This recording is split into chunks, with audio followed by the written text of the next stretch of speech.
Bonjour, le webinaire que vous allez visionner se propose de discuter la manière d'utiliser les droites de tendance et les canaux. Le webinaire que nous allons présenter est réalisé par Trader Forex et sponsorisé par le courtier Markets. Avant de débuter, je vais commencer par me présenter. Je m'appelle David Furcage, je suis analyste technique professionnel diplômé et vice-président de l'Association française des analystes techniques. Avant de débuter cette session, je vais commencer par aborder le plan de ce webinaire. Dans un premier temps, nous allons voir comment se construit une droite de tendance. Dans un second temps, nous étudierons un cas pratique. Dans un troisième temps, nous passerons à la partie concernant les canaux. Et enfin, dans un quatrième temps, nous étudierons une sortie de canal à travers la lecture d'un cas pratique, le cas pratique numéro 2. Et enfin, nous conclurons sur ce qu'il fallait retenir de cette session. Alors, comment se trace une droite de tendance? Alors, la question sous-tend qu'un certain nombre d'hypothèses sont nécessaires pour qu'une droite soit pertinente d'un point de vue technique. Bien évidemment, en géométrie, on peut dessiner une droite de tendance à partir de 2 points.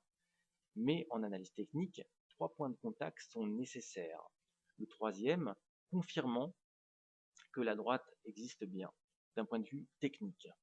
Aussi, plus le nombre de points de contact est important et plus la droite est significative. Aussi, une droite de tendance qui possède 5 à 6 points de contact possède plus de pertinence, de robustesse qu'une droite de tendance qui n'en possède par exemple que 3. Sur les deux figure 1 et figure 2, ce qui est important de retenir, c'est que la droite doit provoquer un rejet, un reflux rapide du marché, par exemple, dans le cadre d'une tendance ascendante, un reflux du marché vers le haut de manière systématique, par opposition à la figure 2 où les prix s'écrasent et ne produisent donc sur la droite de tendance et ne produisent pas de réaction, donc de réaction psychologique au contact de la droite. Donc en figure 1, cette droite de tendance qui possède 3 points de contact, donc au moins, eh bien, compte tenu de la manière dont le marché réagit au contact de la droite, eh bien, cette droite possède plus de robustesse que celle que l'on peut observer en figure 2, sur laquelle le marché s'écrase et ne réagit pas au contact de la droite. Alors, voyons à présent quelles sont les hypothèses qu'il faut retenir pour construire une droite de tendance qui tienne la route. Sur le graphique que vous avez sous les yeux, donc l'or en fréquence hebdomadaire depuis 2008, quelle est la première hypothèse? Eh bien, le nombre de points de contact ici est significatif puisque vous pouvez observer que le marché réagit, donc l'or réagit à 5 reprises sur cette droite de tendance. Donc, la première hypothèse qui stipule qu'il faut au moins 3 points de contact est ici vérifiée. Une seconde hypothèse, c'est la durée durant laquelle le marché s'est échangé au-dessus de cette droite. En l'occurrence, ici, le marché s'est échangé au-dessus de cette droite durant plus de 3 ans. Une troisième hypothèse consiste à s'intéresser à la pente de la droite. Ici, la pente de la droite est normale, donc inférieure à 45 degrés, sachant que si la droite est trop pentue, alors, de toute évidence, le marché progresse trop rapidement et des incursions sous la droite sont alors fort probables et ce qui limitera la robustesse donc, de la droite. Donc il y a 3 hypothèses à retenir: le nombre de points de contact, la durée durant laquelle le marché s'est échangé au-dessus ou en dessous de la droite et la pente de la droite. Donc si ces 3 hypothèses sont vérifiées à chaque fois que l'on trace une droite de tendance, eh bien cela rendra cet outil qui est extrêmement simple, eh bien, le plus souvent assez efficace. Alors, quelle droite faut-il choisir? Une droite de tendance est un outil qui permet de déterminer si la tendance en cours est toujours valide. Donc, lorsque la tendance est haussière, il faut chercher à tracer une droite de support ascendante. Lorsque la tendance est en revanche baissière, il faut chercher à tracer une droite de résistance descendante. Alors, vous pouvez observer que, entre parenthèses, je note si possible. Il ne faut pas chercher à chaque instant à tracer des droites. Peut-être n'y a-t-il pas de droite à tracer. Donc, on ne trace une droite que si cet outil répond aux hypothèses que l'on a décrites dans le slide précédent. Alors, pourquoi faut-il construire une droite de support ascendante dans le cadre d'une tendance haussière et inversement? Voyons le cas de la figure 3, dans lequel on peut observer une tendance ascendante des prix, et je construis ici une droite de support ascendante. Eh bien, cet outil ici me permet de déterminer que si le marché rompt cette droite de tendance de support ascendante, eh bien la tendance qui prévalait, à savoir la tendance haussière, n'est plus d'actualité. Donc cet outil me permet de pointer vers une conclusion intéressante que je vais pouvoir utiliser ici. Si j'avais construit uniquement une droite de résistance ici ascendante dans le cadre de cette tendance ascendante, eh bien, lorsque le marché change de tendance ici, eh bien, je n'aurais eu aucune indication de la fin d'un mouvement haussier.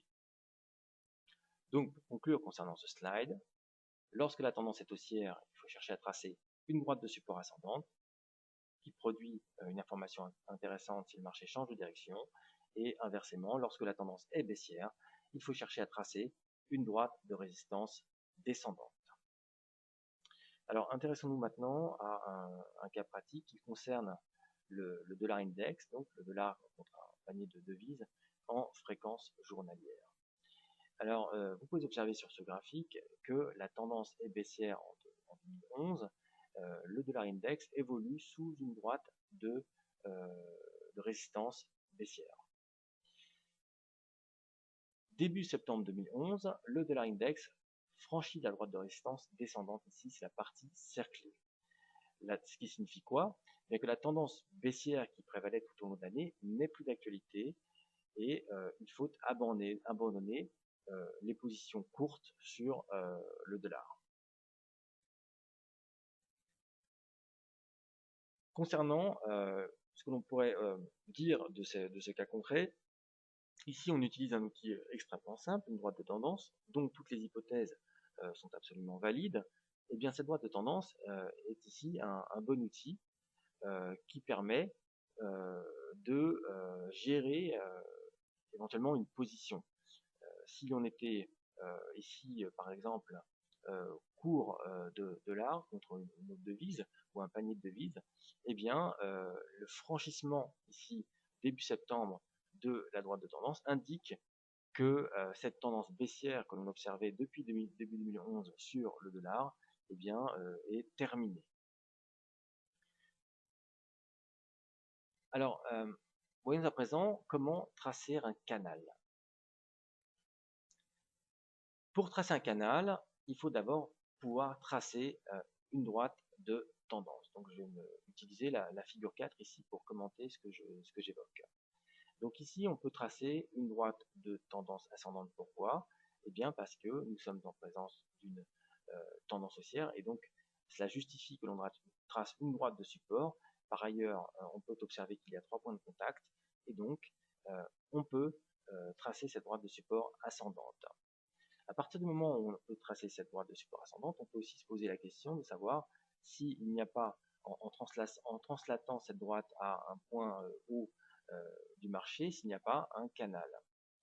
Eh bien, dans le cas présent, on translate la parallèle ici de cette droite de support ascendante au point 2 et l'on observe que il y avait d'autres points de contact, notamment le point 4 ici, qui permet de déterminer en réalité que le marché évolue dans un canal ascendant. Le raisonnement est bien évidemment identique dans le cadre d'une tendance baissière.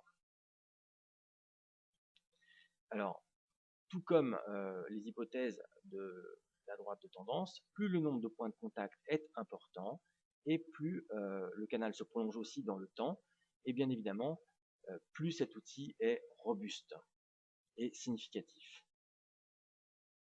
Alors, quelle est l'utilité de tracer un canal par rapport à une droite de tendance? Eh bien, lorsque nous sommes en présence d'un canal, et de manière identique à une droite de tendance, on peut initier ici, si la tendance est haussière, des positions longues à chaque fois que les prix viennent se poser sur la borne basse du canal. Ça, c'est une première utilité. Une seconde utilité, eh bien, elle consiste à alléger la position lorsque les prix viennent au contact de la borne haute du canal, donc au point 2 ou au point 4 par exemple. Un autre intérêt de tracer un canal, c'est d'observer la manière dont les prix s'articulent entre la borne basse et la borne haute ici. Et dans le cadre d'une tendance haussière, au point 6 notamment, on peut observer que le marché ne parvient pas à rejoindre la borne haute du canal. Eh bien, il s'agit là d'un signal le plus souvent avant-coureur de faiblesse et éventuellement de fin de tendance. Et pour que cette fin de tendance soit confirmée, il faut bien évidemment que les prix cassent la borne basse du canal. Donc, l'incapacité du marché à rejoindre la borne haute du canal signifie que le marché décélère et le plus souvent, on peut corroborer ce que l'on observe d'un point de vue graphique ici avec une divergence d'indicateurs, par exemple, tel qu'un MACD. Donc, le marché décélère. Et ça peut constituer aussi un moment pour sortir une partie des positions longues. Donc, voici tels étaient les différentes, on va dire, intérêts, différentes utilités d'utiliser un canal à nouveau quand cela est possible. Alors, observons à présent le cas pratique numéro 2, celui relatif à l'utilisation d'un canal. Vous pouvez ici observer dans le graphique dans ce slide la livre contre l'Australian dollar en fréquence 1 heure. Vous pouvez observer que cette paire évolue dans un canal ascendant depuis le 27 septembre. Alors, j'ai tracé d'abord une droite de support ascendant, puisque la tendance est haussière, donc. Vous pouvez observer qu'il y a 3 points de contact et même un quatrième ici. Donc, cette droite est valide. La pente de cette droite est tout à fait correcte. Et la durée durant laquelle le marché s'est échangé au-dessus de cette droite est tout à fait correcte. Pour tracer un canal, eh bien, je translate cette droite de tendance au point 2 ou au point 4 et je me rends compte qu'effectivement, le marché évolue au sein d'une borne haute et d'une borne basse qui forment à L2 un canal. Alors que peut-on observer après le point 6 ici?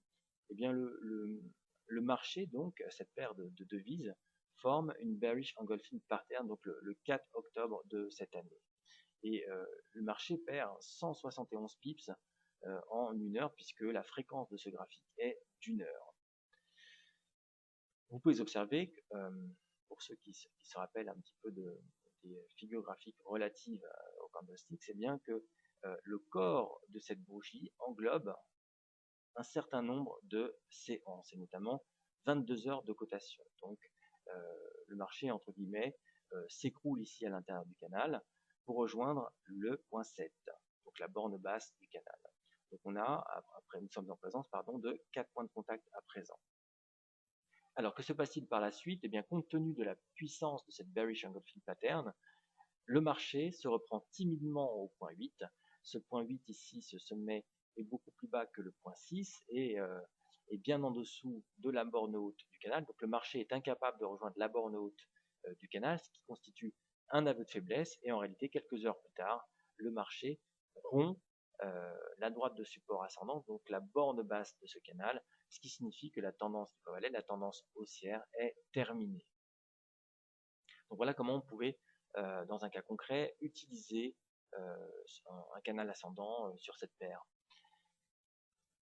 Bien à présent, je vais conclure sur ce qu'il fallait retenir de cette session. Le premier élément qu'il fallait conserver à l'esprit, c'est que les droites de tendance constituent un outil simple, mais efficace dans la mesure où l'on respecte les hypothèses relatives à leur utilisation.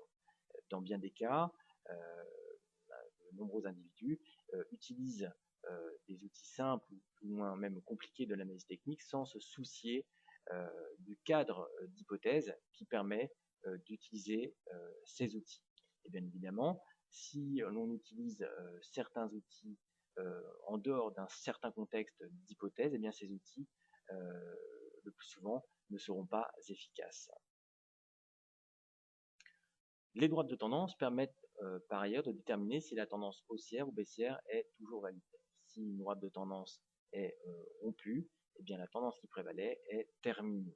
C'est assez intéressant dans le cadre de gestion de position d'observer et d'utiliser des droites de tendance. Troisième élément qu'il fallait conserver à l'esprit, c'est que les canaux permettent d'affiner l'analyse. Ils fournissent notamment des niveaux où il est possible d'alléger la position, voire initier une position à contre-tendance, c'est-à-dire lorsque le marché vient au contact de la borne haute d'un canal dans le cadre d'une tendance ascendante, eh bien, initier une position courte, c'est effectivement une possibilité, c'est-à-dire jouer le marché à contre-tendance, mais il faut conserver à l'esprit que faire de la contre-tendance comporte aussi davantage de risques que d'initier une position dans le sens de la tendance. Alors, autre élément d'information que fournissent les canaux, c'est qu'ils permettent de déterminer si la tendance faiblit, notamment lorsque les prix ne parviennent pas à rejoindre la borne haute ou la borne basse dans le cadre d'une tendance haussière ou baissière, comme nous l'avions vu dans l'exemple sur la paire de devises, sur la livre contre le dollar australien. L'incapacité du marché à rejoindre au point 8 la borne haute du canal constitue un aveu de faiblesse, et c'est ce que permet de délivrer comme information l'utilisation des canaux. Alors, dans tout ce que nous venons d'évoquer, il faut retenir la remarque suivante, c'est que la rupture d'une droite de tendance ou d'un canal ne signifie pas nécessairement le passage d'une tendance haussière à baissière ou inversement.